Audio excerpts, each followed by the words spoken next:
Hi, Paul. How you doing? Yeah, I'm good. I'm good.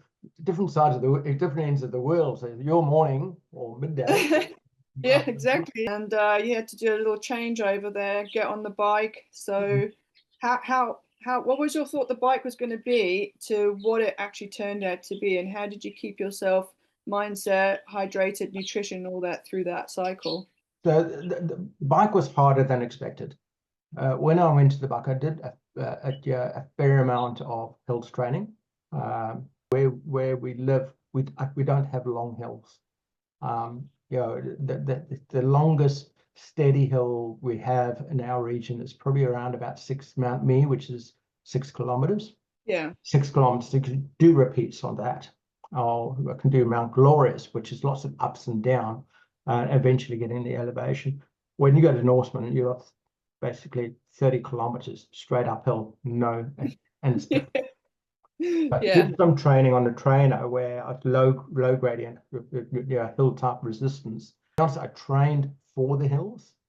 When I in an earlier interview and I think I said I didn't really do long rides, and I think in retrospect I should have done more long rides because at the end of the day that's what got me. And when we got to about 110 20 kilometers and we still had climbs to do, Yes. my legs were starting or really they weren't working anymore.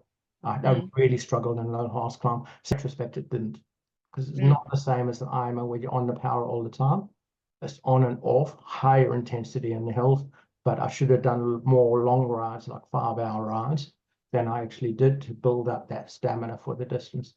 So Yeah. I mean, at the end of the day, it's 180 kilometers, even on the flat is a hard day on a bike with those Absolutely. hills. The fact that I did have to walk small sections of it is okay with me, because at that stage I decided, okay, strategically I want to finish this race and I want to finish it in a reasonable time, and I took that choice. Mm. If I did it again, I'd probably do the same type of hill training, but I'd do more distance blocks within the training to make sure I was, later on and in the race when we hit the hills, I still had that stamina and legs to actually climb properly. Yeah. But at the end of the day, it was a good day. We were there to learn about ourselves and learn the lessons. And there was a lesson Yes. in there for me, even as a coach. It's a Yes. different terrain. You don't read about training with these things at my age in the books. No. There's no formula. No, there's not. The And the formula. weather, the weather was not what you'd planned either. The weather was warmer than planned. It actually got quite. Yeah. We were expecting cold. It was cold Mm. initially. It's strange because you're actually riding along these lakes and you could actually see snow on the sides, on the hills and the side. There was even a glacier on the left hand side. Yet um, there were areas of the race, particularly at the back end of the bike, where it actually got pretty warm. Yeah. Particularly on the hills, and you weren't getting as much cooling as you like. The core temperature was going up. Ended up being in the That didn't 25 and you're happen. getting the bike. Yeah. It's Which is definitely a lot maybe warmer. it's funny because I like the extremes. I be more extreme in terms of temperature, because I tend to tolerate that. Yeah, Better.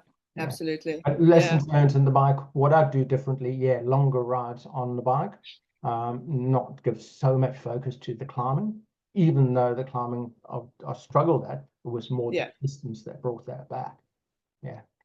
And you were happy with the bike that you chose to ride?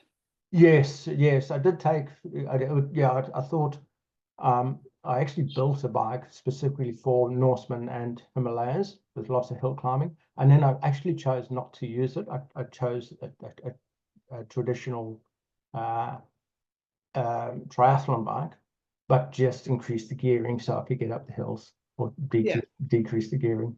I was happy with that because the amount of, even though there were lots of climbing, there was a lot of downhills as well. But Yeah. some of those downhills were quite steady, so you could actually get up to. We spent, you know, I think I had a 30-minute block at 50 kilometers per hour. Uh, Yeah. and you would have lost too much time on a road bike a time trial bike, you just get that aero efficiency. Yeah. And that gives you that 3 to 4 kilometers per hour faster. So Which would have your timing as well. Yeah. So I recommend a TT, but just change the gearing to something that can accommodate the hills is probably the better choice. Yeah. All right. Thanks, Paul.